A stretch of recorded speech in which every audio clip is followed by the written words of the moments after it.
El concepto de soberanía durante muchísimo tiempo, diría casi un siglo, se remitió al plano político exclusivamente.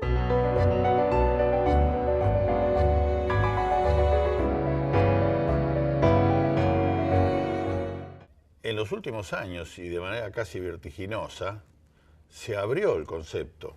Pasó a hablarse de aspectos sectoriales de la soberanía. Aparece la soberanía alimentaria, la energética, la tecnológica, la productiva en términos amplios. Y me parece que eso ha ayudado a desperfilar el concepto y a confundir el concepto de la soberanía, lo cual es muy peligroso. Lo cual es muy peligroso. Lo que se debería evitar es que llamemos soberanía a lo que no es soberanía, con lo cual estaríamos buscando objetivos falsos.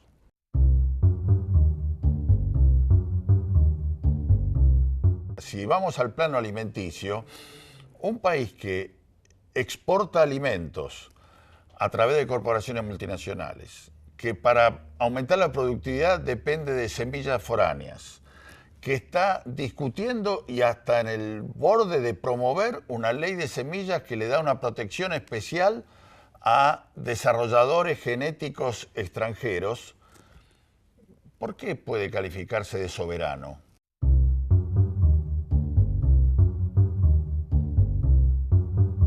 ¿Podemos decir hoy que somos soberanos en el plano agropecuario?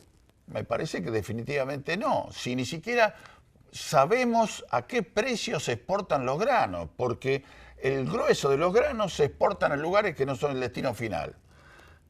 Y se triangulan de una manera tal que nuestra AFIP tiene que estar persiguiendo a los exportadores bajo cielo y tierra para saber realmente cuál fue el precio de venta. Si nosotros tenemos que controlar a los operadores con una baja probabilidad de conocer la realidad de lo que sucede en términos económicos, realmente no podemos calificar como soberano ese plano de la realidad, aun cuando produzcamos alimentos para 400 millones de personas. Ese es un error que muy doloroso y muy peligroso, que se ha generalizado en muchos años, donde postulamos que en los campos en que tenemos excedente de producción o autoabastecimiento somos soberanos.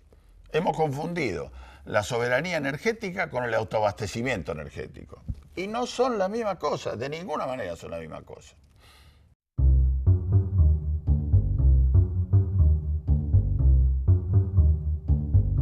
Argentina tiene una estructura productiva que es muy parecida a la de México, a la de Brasil, a los países desarrollados de la región, en el sentido de que las filiales de las compañías multinacionales son hegemónicas, tanto porque controlan los sectores extractivos que nos permiten generar las principales exportaciones, como porque controlan los sectores de consumo predominantes, tanto de bienes durables como no durables en el país, e incluso las áreas de comercialización masiva, como lo muestra la estructura de los hipermercados en la Argentina.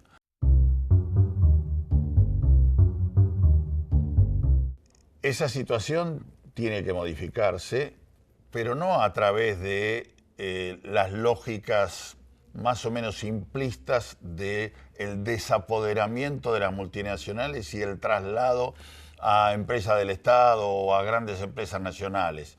Lo que necesitamos es que, más que una burocracia, la comunidad se involucre, generando espacios de trabajo en la base social que tengan por objetivo satisfacer las necesidades básicas, calificando esas necesidades como la demanda socialmente necesaria. Y eso no es resoluble solamente a través de, llamémosle, formas organizativas. No es la estructura jurídica ni el crédito a la organización de base.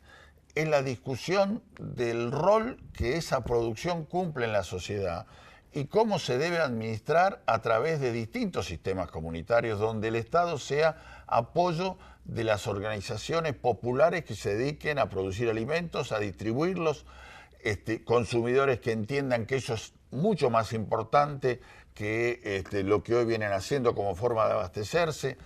Es algo que implica una transformación estructural y una transformación cultural simultáneamente. Bueno, la inclusión social en esta última década la hemos pensado por una inclusión a través de disponer de ingresos en toda la población para que realicen los consumos. Esa es una manera necesariamente preliminar y transitoria. Si nosotros aspiráramos a continuar esta situación, esta distribución de responsabilidades en la sociedad y generar espacios, nichos productivos importantes que permitieran cobrar cada vez más impuestos, con los cuales subsidiar a los que no trabajan o menos tienen, podríamos conseguir, como se ha conseguido, que prácticamente toda la población argentina coma, pero no estaríamos construyendo una sociedad equitativa. La inclusión a la cual debemos aspirar es a la inclusión por el trabajo digno, que es una meta a definir per se, que implica cambios de roles en muchos millones de personas y una reestructuración de una cantidad de cosas importantes en la sociedad argentina, donde el Estado y la comunidad organizada tienen responsabilidades superiores a las que hoy tienen.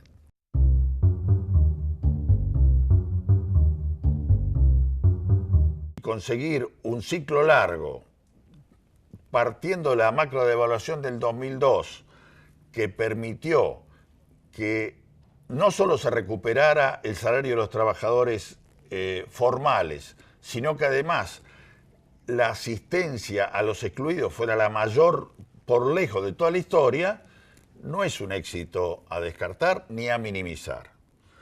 El punto es que estamos otra vez en un techo.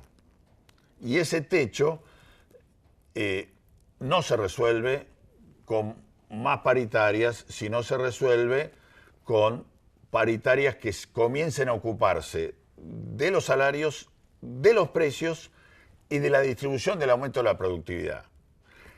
Y en esos tres planos, con un plan muy fuerte que en la Argentina no tenemos ni siquiera esbozado, de cómo aumentar la productividad en el conjunto de la economía.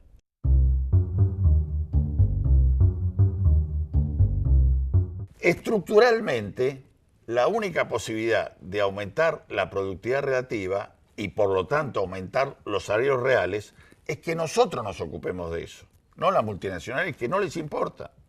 Nosotros nos debemos ocupar y para eso tenemos que tenerlo claro y combatir la idea de que tenemos inflación porque hay mucha emisión o que la asistencia social es la que genera los problemas del déficit fiscal y hay que achicar el déficit fiscal reduciendo la asistencia y tantas otras fugas por el lado neoliberal que nos llevarían una vez más a más problemas sociales.